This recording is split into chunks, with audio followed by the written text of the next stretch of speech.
2 bottles of scotch worked so well in my last episode, I decided to do it again.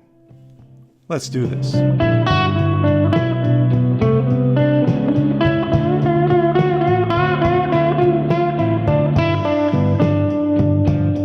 Welcome to Whisky Riffs.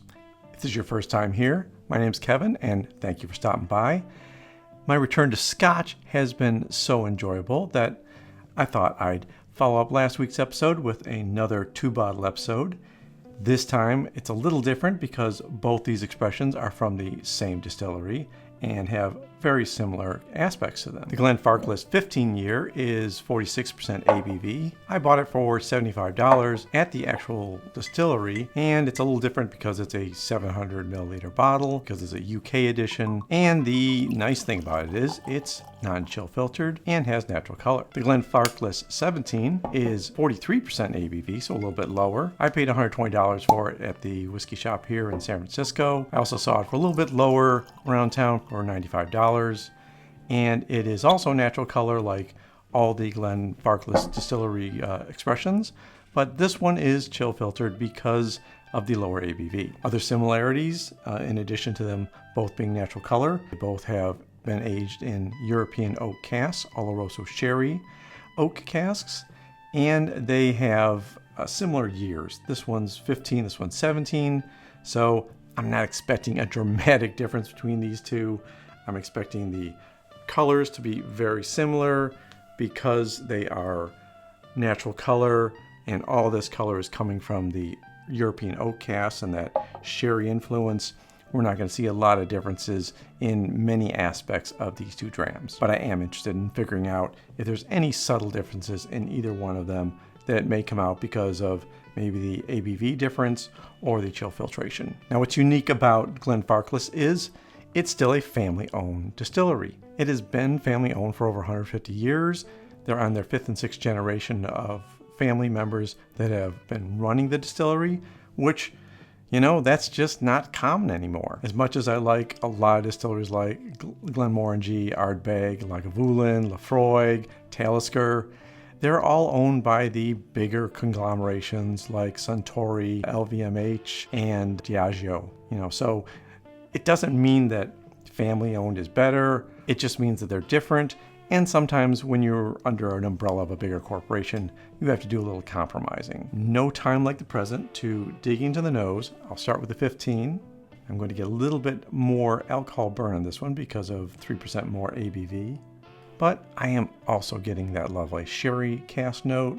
I'm getting some oak on the nose, a little bit of vanilla, kind of a sweet cake frosting. Not overly sweet, but just that little bit of sugary sweetness, and some orange rind too on the nose.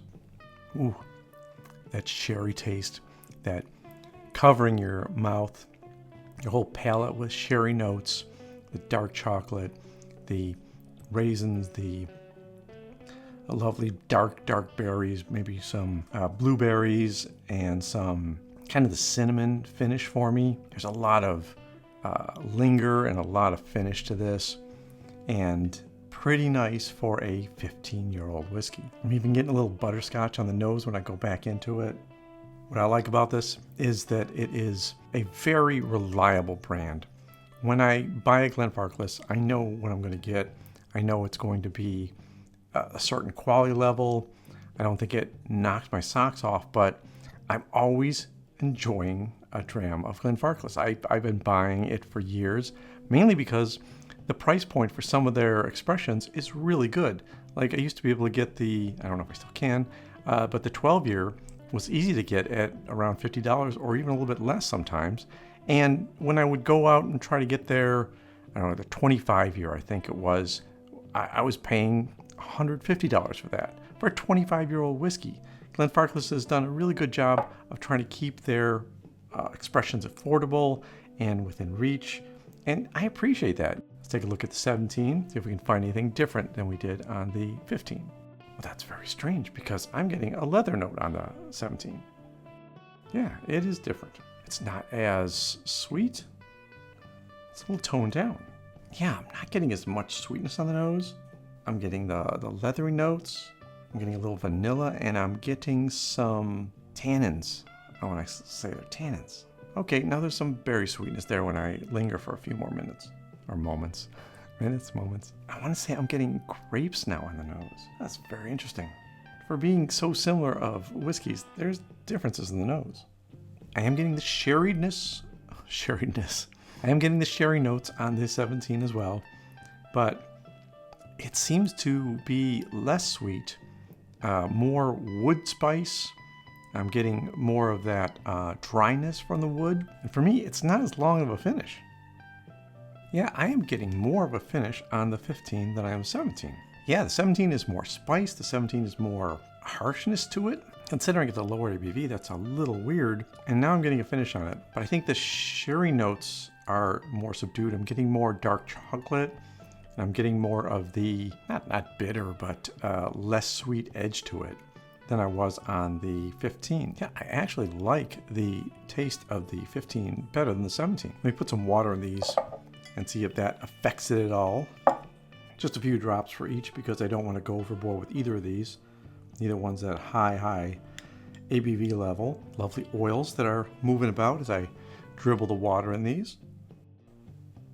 The nose on the 15 is still more sweet than the nose on the 17. Now the 17 is giving me more grapefruit notes, or maybe a tangerine type note. It's not full on orange or lemon.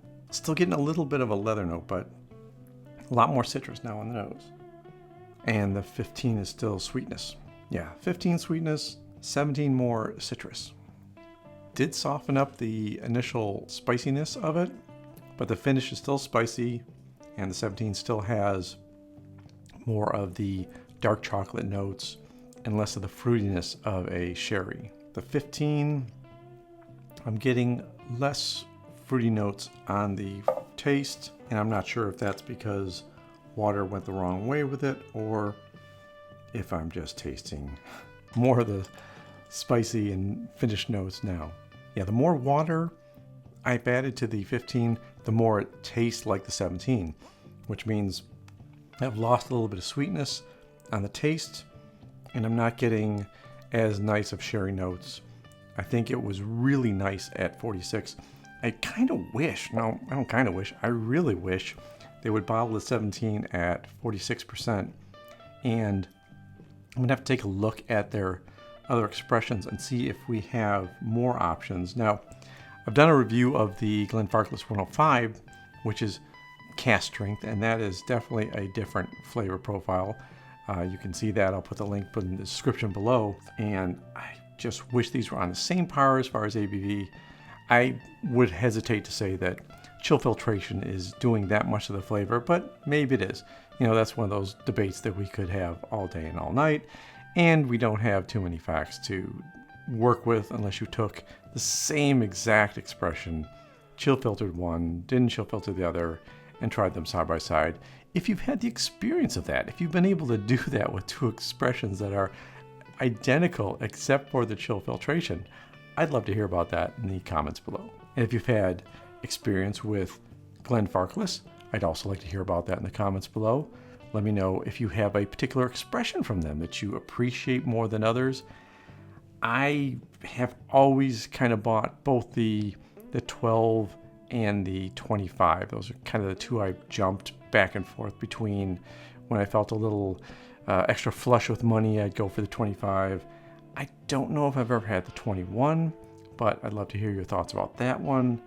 I'd love to get more of the 15. Unfortunately, I haven't seen that in the US market. I'm going to go ahead and sign off with the one I prefer better. So until the next video, take care of yourself. Take care of those people around you.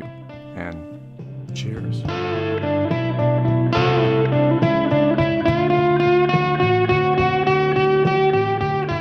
Yeah, even with a little bit of water, I still like the 15 better.